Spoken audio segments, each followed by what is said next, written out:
Thank you. What's the latest on the hostage deal? A delegation from Hamas is set to visit Egypt soon for further ceasefire talks, according to a statement today, and Israel's war cabinet is meant to meet today on hostages and a plan for Rafah. Has there been any movement toward a deal?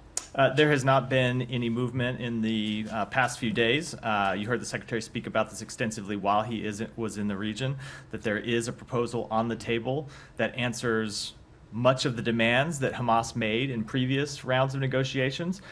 Israel made a significant offer in this last proposal that went forward. They compromised on many long-held positions that they had taken.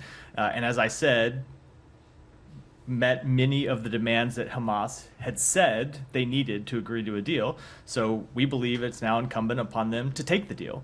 The deal that they demanded, that has been offered, they should accept and move forward. It is Hamas that is the only barrier to a ceasefire right now, an immediate ceasefire, and we are waiting their response. Why do you think they've taken so long?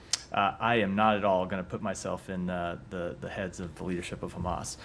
But I will say, every day that goes by without a ceasefire right now is on Hamas, because they're the ones that are holding up an answer to this proposal, and they're the ones that are holding up reaching an immediate ceasefire that would help alleviate the suffering of the Palestinian people in Gaza.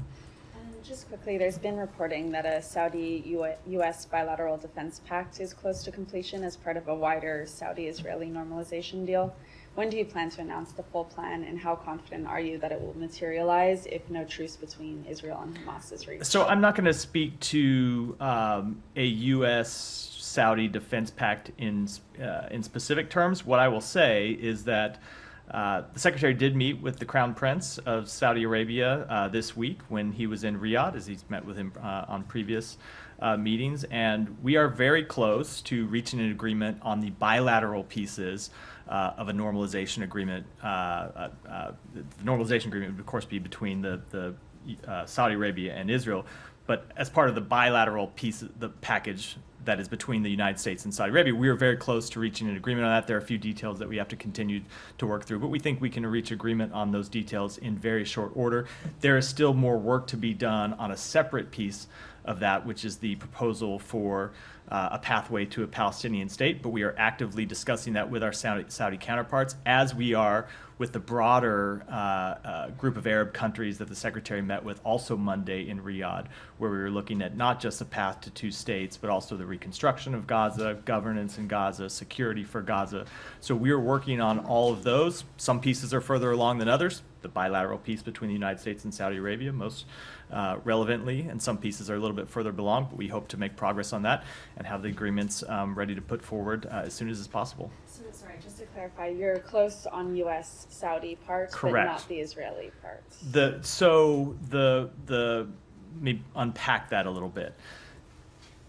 The idea of this agreement is that you would have a bilateral piece that are agreements between the United States and Saudi Arabia. I'm not going to speak to those in specific, but the details of them have been widely reported. I think everyone knows what they are. As part of that, there would also, and that part is fairly well advanced, and the Secretary has spoken to this. We have work to do to finalize some of the details, but we are very far along. I think the Saudi Foreign Minister also spoke to this on Monday in Riyadh after we met with him. Separately, and it will, I say separate, but it will be a part of this package. There are pieces that relate to the establishment of an independent Palestinian state with security guarantees for Israel. That's something that's important to the United States. It's something that is important and essential to Saudi Arabia and would be a key part of the deal. So while there are pieces of it that are closer than that, the entire package will include all of those pieces together. And how confident are you that that will materialize while there's no truce between Israel and Hamas? So we could reach an agreement. This gets a little bit of speculating about timing, because we don't know whether there'll be a ceasefire. That's in Hamas's hands right now. But I'll say we could reach an agreement with Saudi Arabia on what this package ought to look like, and we could reach agreement with some of the other Arab countries we're working with about what the broader package looks like, right? Not just normalization, but the post-conflict issues that relate to Gaza.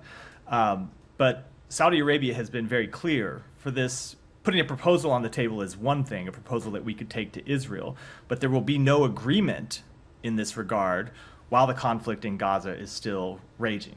Saudi Arabia has made very clear that as part of any normalization deal with Israel, they have two requirements. One, calm in Gaza, and 2, a path to an independent Palestinian state. So you could put you could see where we might reach agreement with Saudi Arabia on what this package ought to look like, but in terms of an actual deal that includes normalization with Israel, there needs to be calm in Gaza.